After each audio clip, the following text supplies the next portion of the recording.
first and foremost, a fundamental truth, right? That your money must reside somewhere, and that everyone in your family is going to need the use of money for the rest of everyone's lifetime within the family. And you have a need for finance for things like vehicles, property, appliances, weddings, homes, cars, RVs, the list goes on. Anything that you can think of that you would otherwise pay cash for, lease, or finance.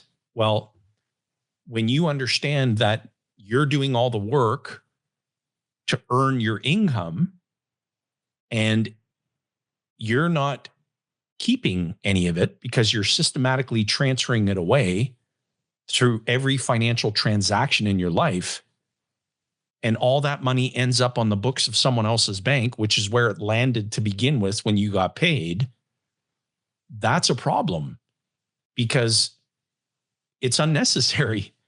And the solution to the problem that you've described around the infinite banking concept is taken to a different level when you're describing the phases. So capitalization, you're paying premium into dividend paying life insurance contracts, ideally a system from a reputable mutual life insurance company. Then you're at the point where you're implementing the process. You're actually gradually and incrementally taking control of the banking function as it relates to your needs. So you're in process. You're accumulating more and more capital. The family's money pool is continually growing and getting larger.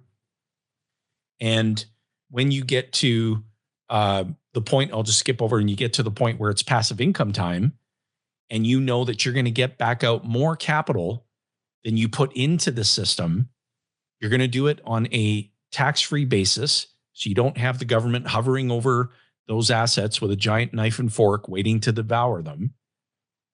The family understands that everyone's going to pass away at some point. It's not a matter of if, it's when. So if you're diversified in lives insured, when death comes, the family's money pool gets replenished.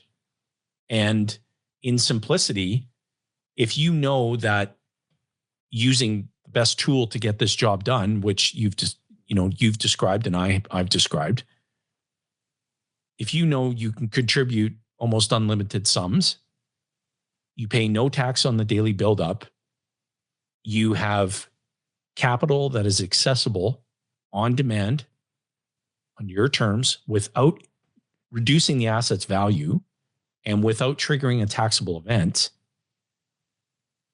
how much capital do you not want residing there if you think of your diverter example? Do you want partial diversion, or do you want gradual and incremental and eventual full diversion where everything is diverted into the family banking system?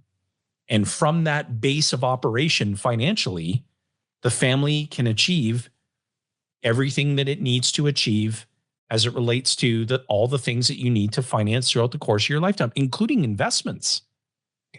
Well, I think we can take that example and we can actually even expand it one step further. So, okay. When we're done this recording, Jay, it's a beautiful day outside in Chilliwack. We have a hot tub here at our house, but we need to go and clean it. Yep. So when I'm done here, I'm going to go help my wife take care of that. And, imagine you've got this diverter now. We've managed to turn off the flow of energy going to a third party. Yeah. And we now have 100% of the diversion of that flow of energy coming into this other direction, this other hose. But now what if that hose were also deposited into a large basin, a containment facility? So like an example is a hot tub or an aquarium. Okay. Now we have a circulation pump that's taking that energy and it's cycling it. So now we're containing it and we're building it up, and we have a warehouse of it. We have new money coming in, new flow. There's new income being generated, income from, let's say my children, my grandchildren, their spouses, and myself, passive income, real estate, all these, books that we sell. There's all these things that are creating income streams. That's that flow of energy coming in. Okay. Yeah. The money that's coming in and landing on the books of the banking business. And then there's the containment facility. So that containment facility, and it's recycling that capacity. So yeah, you got to clean it every once in a while. You got to make adjustments. You got to make tweaks. You got to modify. You got to shock it every once in a while. That might be a family banking meeting where you bring everyone around the fire, and you have a conversation about, hey, little Sally, I know that you didn't make some loan repayments recently, so we're going to shock the system and have a good discussion about that. You're keeping everyone accountable to making sure that they're managing and maintaining that pool of money very effectively. Because even if you think about a swimming pool is a big giant filtration system, a lot of it. Yeah, there's new stuff that comes in, but a huge amount of that is getting cycled through. But it's going through a filtering process. But if you don't clean the filters, if you don't go in and maintenance that pool, it's going to be shut down and nobody can use it. And the whole community, nobody can use a pool for months and months and months because it's got to go through, big renovation to fix everything. The same way that happens in the community pool, that's happening in your money system. Right. Yeah. Really good point. And again, in our book titled Don't Spread the Wealth, we tackle that on page 75, where we start to talk about how to conduct, your family banking meeting. And when they're first introduced to the infinite banking concept, it's something that's very unique. It's, wow, okay, help me understand what it means to become my own banker. Like, what is that? What does that even mean? And if you think about the essence of controlling how you finance the things that you need throughout your lifetime, recapturing the interest that you would otherwise pay to someone else's system, to some other finance company, and that money ending up inside of an entity where you never lose control. And so as a viewer, if you were to think to yourself, what disadvantages would there be to being in a position of total control as it relates to how you finance the things that you need in your life? Think about something as simple as a car. When you go to buy a car, and this is something that, Rich, you do a great job of sort of walking through the options, of you can pay cash, you can lease, you can finance, you can utilize the infinite banking concept method, or you can steal it. We don't recommend that. So if you were to think about this, going in the direction from that you see here on the video, if this is cash, lease, finance, infinite banking concept, theft, well, most people, if I'm talking about 99.9% of North Americans, they're going in that direction as it relates to how they buy cars, with leasing actually now in front of the financing option. Like, leasing is up significantly. All three of those methods, paying cash, leasing, or financing, involves a permanent transfer of money away from you. Think about it. When you pay cash, you pay cash. Poof, the money's gone. You got the car. When you lease, you're essentially renting something that you may never own. Every payment you're making is someone else's passive income. And when you finance it, you're repaying it on someone else's schedule, on their terms, not yours. And you don't own the damn car until you make the final payment.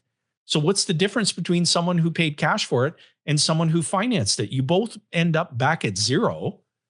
Why would you want to be in that position and posture financially if you could pay premium into dividend paying life insurance, accumulate cash value, borrow against the accumulation without interrupting it, on demand, on your terms, go and buy the car?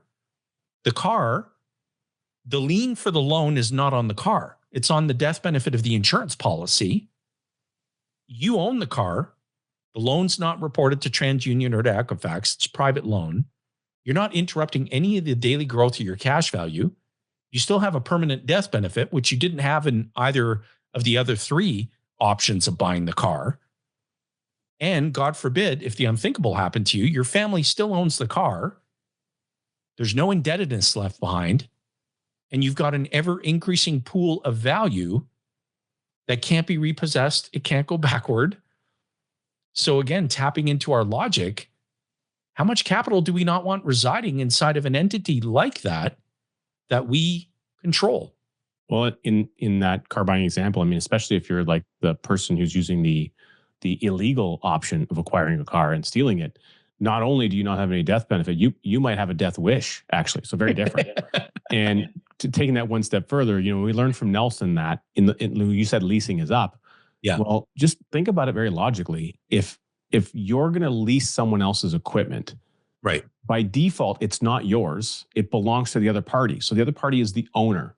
Is the owner a fool? You don't think that the owner of the equipment is going to get their monies back out of you? Like, by default, you should recognize that you're going to pay more for the lease than if you owned it and financed it with a third party. Right. So if leasing is up, that should tell you that a higher percentage of the flow of your financial energy is going away to a third party. Now, if that third party is some other owner, great. Maybe that's better than the banking system, but probably not much more. So, it's really about control. How does the control about the flow of energy, the diversion of that flow towards a source that you have control over or do not have control over? Right. That is really the essence of what we're talking about, you being in the driver's seat of. Literally, we're talking about buying cars, you're in the driver's seat. But what about the driver's seat of your money? It's the car that never stops moving. It's the engine that's flowing throughout your life, your whole lifespan. How much of that are you controlling? That's really what it boils down to.